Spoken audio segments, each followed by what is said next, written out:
महाआदिशक्ति वेद माता और परम पूज्य गुरुदेव के श्री चरणों में दंडवत प्रणाम करते हुए आइए सज्जनों, गुरुदेव का जीवन कैसे गुजरा, उनका जीवन वृतांत एक युग दृष्टा का जीवन दर्शन ऑडियो संस्करण में आत्मसात करते हैं।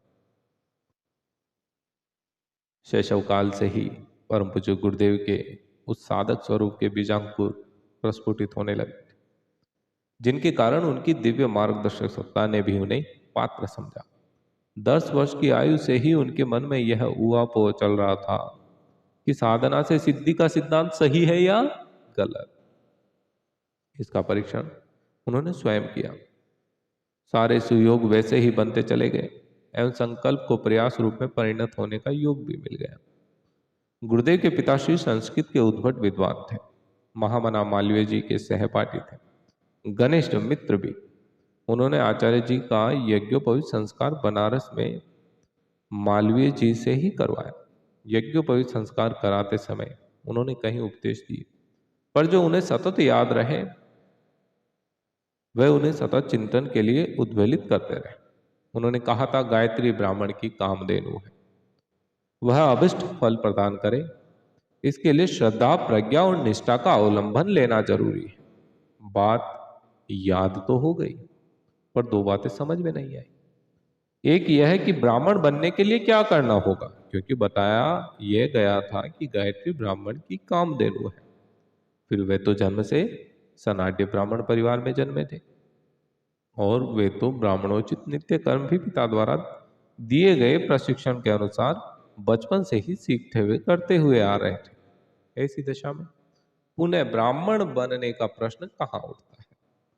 दूसरा प्रश्न दिमाग में उठा कि श्रद्धा, प्रज्ञा, निष्ठा का अवलंबन लेना जरूरी है। इसका क्या तात्पर्य? जब बनारस से आगरा लौटते हुए रेल में जितना भी अवसर मिला, वह अपने पिताजी से इन्हीं दो बातों के संबंध में कुरेद कुरेद कर पूछते रहे। उन्होंने बाल जिज्ञासा का समाधान इस प्रकार किया, जिसे 10 वर्ष की बाल बुद्धि भी बलि प्रकार से जो नहीं समझ में आया उसे उन्होंने दोबारा बिना टाले वह सब कुछ बताया जो वे चाहते थे। संस्कृत के प्रकांड विद्वान, सरस और अंतःकरण वाले पिता ने बालक की हर शंका का समाधान कर साधना के प्रति न केवल रुचि जगा दी, अपितु गायत्री का मर्म समझाते हुए यज्ञोपवीत संस्कार की सार्थकता को उनके रोम रोम में पिरो दिया। गायत्री ही जिनकी आगे चलकर इष्ट बनी, करोड़ों व्यक्तियों से जिन्होंने गायत्री साधना करवा ली, ऐसे श्री राम के पिता सच्चे मार्गदर्शक की वह पूरी भूमिका निभाई जो गुरु के साक्षात्कार से पहले संपन्न होनी थी। पूज्य गुरुदेव के पिताजी ने कहा कि गायत्री कामधेनु है। इसका तात्पर्य यह है कि वह मनुष्य की समस्त कामनाओं को पूर्ण करने वाली है। वह समस्त मंत्रों का बीज है, प्रमुख है, वेद माता है। चारों वेद, चारों मुखों से ब्रह्मा जी ने इसी महामंत्र की व्याख्या स्वरूप बनाए। सभी देवताओं, ऋषिगणों, ब्राह्मणों और उपासना परायण महापुरुषों ने इसी का अवलंबन लिया है। यज्ञोपवीत उसी की दिव्य प्रेरणाओं का सार संक्षेप प्रतीक रूप में पहनाया जाता है, ताकि साक्षात गायत्री माता कंधे पर, छाती पर, कलेजे पर, पीठ पर हर समय विराजमान होने के कारण उस तत्व विज्ञान को समझाती रहे जिससे वे फलित होती है और साधक अपनी पात्रता बढ़ाता हुआ सच्चे अर्थों में ब्राह्मण बनता है। सच्चे अर्थों में और झूठे अर्थों में ब्राह्मण होने की बात गुरुदेव को पिताजी द्वारा इस प्रकार समझाई गई कि वंश परंपरा से ब्राह्मण कुल में जन्म लेने से तो वंशानुक्रम प्रभाव आता है और थोड़ी बहुत विशेषता प्रकट होती है, किंतु श्रद्धा, प्रज्ञा और निष्ठा की मनोभूमि बन जाने से किसी भी वंश में जन्मा हुआ व्यक्ति ब्राह्मण बन सकता है। इसके अभाव में वंश परंपरा मात्र मिट्टी के खिलौने जैसी रह जाती है। यहाँ यह बताना प्रासंगिक होगा कि मथुरा पहुंचने पर जब परम पूज्य गुरुदेव ने सन 1941 में सदज्ञान पुष्पमाला के अंतर्गत पुस्तकें प्रकाशित की, तो 6 आना सीरीज में एक पुस्तक थी गायत्री ब्राह्मण की कामधेनु। पुस्तक को लोगों ने बाद में पढ़ी, शीर्षक पर अधिक आपत्ति उठाई कि क्या केवल ब्राह्मण ही गायत्री जप कर सकते हैं और मात्र उन्हीं को वह फलित हो सकती है। गुरुदेव ने अज्ञानग्रस्त पाठक समुदाय का गहराई से अध्ययन करके अगले संस्करण में ब्राह्मणत्व की व्याख्या पुनः नए सिरे से की। गायत्री के लिए वंश, कुल, लिंग, गोत्र, वर्ण कुछ भी बाधक नहीं बनता, यह बात विस्तार से समझाते हुए पुस्तक का नाम बदल दिया और गायत्री ही कामधेनु है ऐसा करके संस्करण प्रकाशित किया। यह परिवर्तन तत्कालीन समाज में संव्याप्त मूढ़ मान्यताओं व अज्ञान को देखते हुए उचित ही था, क्योंकि फिर इस पुस्तक को ढेरों व्यक्तियों ने पढ़ा व इसके साथ से भी अधिक संस्करण प्रकाशित हुए। प्रत्यक्ष कामधेनु से सिद्धियां प्राप्त होने की जिज्ञासा हर व्यक्ति के मन में होती है। इसी मनोविज्ञान के जादू ने लोगों को सम्मोहित किया। पुस्तक खूब बिकी। यह प्रसंग बिल्कुल अलग है कि उनमें से कितने सही अर्थों में ब्राह्मणत्व को प्राप्त कर गुरुदेव द्वारा गायत्री के तत्व दर्शन को आत्मसात कर पाए, लेकिन पुस्तक की बिक्री खूब हुई। पूज्य गुरुदेव के पिताजी ने आगे और विस्तार से समझाते हुए बनारस से वापसी के मार्ग में बताया कि गायत्री को त्रिपदा 3 चरणों वाली कहा गया। इसी कारण उसमें 3 विभक्तियां भी लगी है। त्रिपदा के कई अर्थ हो सकते हैं, पर जो अर्थ अध्यात्म तत्व दर्शन में सही माना जाता है उसका अभिप्राय यही है कि जीवन में श्रद्धा, प्रज्ञा और निष्ठा को बड़ी गहराई से उतारा जाए। क्या उतारा जाए? श्रद्धा, प्रज्ञा और निष्ठा। पंडित रूप किशोर जी ने अपने जिज्ञासु पुत्र को मालवीय जी द्वारा बताए संकेत सूत्रों को बड़े हृदयग्राही ढंग से समझा। पूरी रेल यात्रा में यही प्रसंग चलता रहा, इसी पर चर्चा होती रही।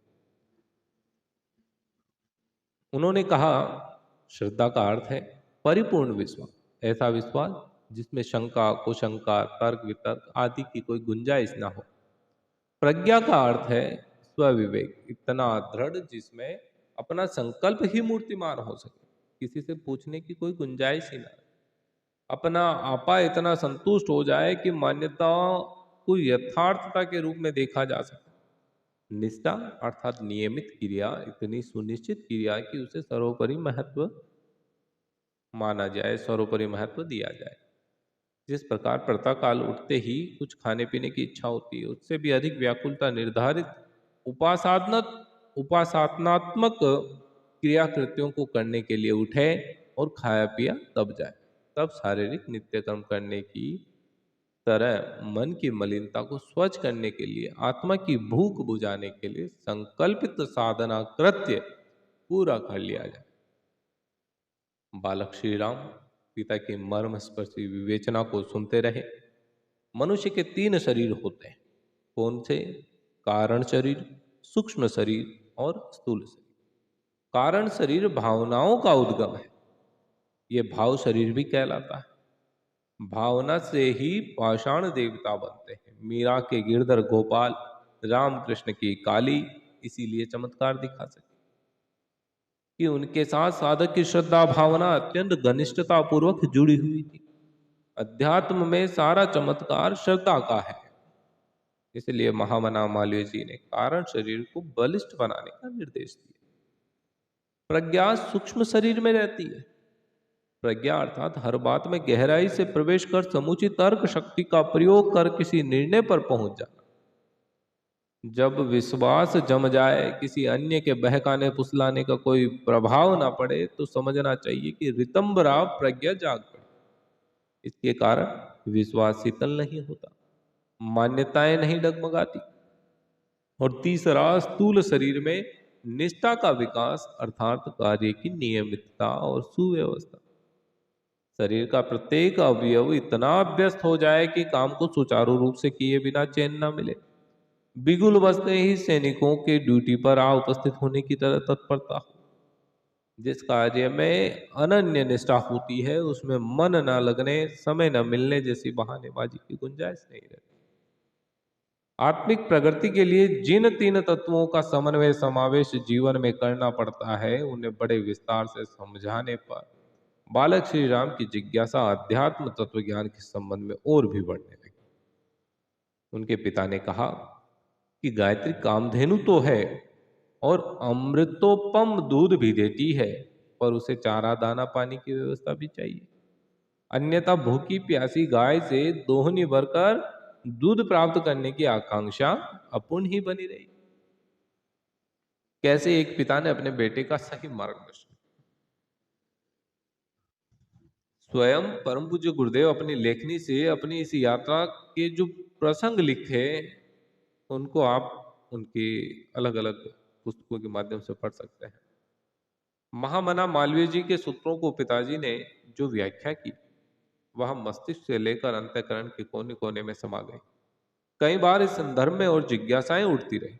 गुरुदेव लिख रहे हैं अपने अंदर की भावना को, उनका भी भीतर से ही समाधान होता रहा। अध्यात्म का इतना आसार गर्भित विवेचन उन्हें बाल्यकाल में ही प्राप्त हो गया। संभवतः यज्ञोपवीत संस्कार के साथ ही द्विजत्व प्राप्त होता है। वह अंतर्ज्ञान के रूप में पिताश्री की वाणी के माध्यम से उन्हें प्राप्त हुआ। फिर 2 वर्ष बाद पिताजी का स्वर्गवास हो गया और उनकी बराबर परीक्षा लेता रहा। 15 वर्ष की आयु में उनकी पथ प्रदर्शक गुरु सत्ता ढूंढती हुई उनके पास जा पहुंची। जीवन के प्रारंभिक दिनों में ही जिसे साधना का इतना पोषक आहार उपलब्ध हो जाए, सुसंस्कारिता के बीज पूर्व से ही विद्यमान हो, उसका भावी जीवन क्रम कैसा होगा, इसकी पूर्व कल्पना की जा सकती है। पूज्य गुरुदेव की बहुमुखी जीवन साधना के चमत्कारी प्रसंगों का प्राकट्य अन्यान्य महापुरुषों की तरह शैशव काल से ही होने लगा था। वे बहुमुखी प्रतिभा के धनी थे। ऐसे महापुरुष की जीवनी को लिपिबद्ध करना कितना दुष्कर कार्य हो सकता है, इसकी कल्पना सामान्य पाठक नहीं कर सकते। अनेक प्रयासों के बाद यह संभव है कि शैशव काल के कुछ ऐसे अविज्ञात घटनाक्रम छूट गए हो, जिनकी फलश्रुतियां आगे देखने को मिले। पूज्य गुरुदेव का जन्म आश्विन कृष्ण त्रयोदशी संवत 1968 में आगरा जिले के आवलखेड़ा गांव में हुआ। ये यमुना पार आगरा जलेसर मार्ग पर आगरा से 12 मील की दूरी पर अवस्थित है। आज तो यहाँ पूज्य गुरुदेव की माता जी की स्मृति में स्थापित लड़कों का इंटर कॉलेज, पूज्यवर द्वारा अपनी जन्मभूमि में स्थापित लड़कियों का डिग्री कॉलेज, एक चिकित्सालय, शक्तिपीठ स्थापित हो जाने से अच्छी खासी कस्बे की जनसंख्या हो गई है। पर कभी ये एक छोटा सा गांव रहा था। जिस घर में वह जन्मे एक संपन्न घर था। 2000 बीघा जमीन थी, किसी बात की कमी नहीं थी। उनके पिता पंडित रूप किशोर शर्मा, माता दान कुंवरी जी स्वयं मनु शत्रुपा की तरह तब साधना कर साक्षात भगवान को अपने घर जन्म लेने के लिए विवश कर दिया था। तब की अवधि में एक ही प्रार्थना रही होगी कि वह एक ऐसी सुसंतति को जन्म दे जो अपने सत्कार्यों से विश्व वसुधा को धन्य कर दे। यही हुआ। उनके प्राथमिक स्तर तक की संस्कृत की शिक्षा घर रहकर ही एक उच्च संस्कारवान आत्मा पंडित रूपराम जी के माध्यम से पूरी हुई। मास्टर जी उन्हें नैसर्गिक परिकर में ले जाते, वहां अनौपचारिक तरीके से व्यवहारिक शिक्षा देते। प्रतिभा के धनी वे इतने थे कि वजीफे के साथ प्राइमरी बोर्ड की परीक्षा आगरा मंडल से उत्तीर्ण की, किंतु इसके बाद स्वयं ही इस बाबू बनाने वाली शिक्षा से विराम पा लिया। जब समय मिलता अपने कुछ सखाओं को लेकर चले जाते। अमराई के सघन कुंजों में बैठकर गायत्री व अध्यात्म साधना की चर्चा करते। जितना कुछ पढ़ा था उससे विद्या ऋण चुकाने के लिए उन्होंने दलित, शोषित से लेकर हर उस बालक को जिसे विद्यार्जन का अवसर नहीं मिल पाया, अक्षर ज्ञान कराते थे, ताकि उसके बाद वह व्यावहारिक जीवन की साधना सीख कर स्वयं को गढ़ सके। विद्या विस्तार का उनका यह क्रम स्वयं के लिए भी तथा औरों के लिए भी, औरों को वितरित करने के रूप में भी आजीवन चलता रहा। पंडित मदन मोहन मालवीय द्वारा दिया गया गायत्री मंत्र और पिता द्वारा की गई उसकी सार गर्भित व्याख्या उन्होंने गांठ बांध ली थी।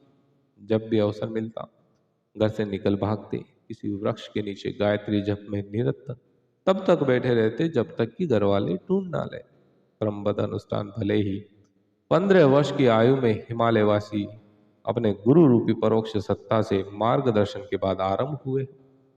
उन्होंने अपने ब्राह्मणत्व को वेद माता गायत्री की नियमित उपासना के माध्यम से उपनयन संस्कार के बाद ही जगाना आरंभ कर दिया था। प्रिय परिवारजनों,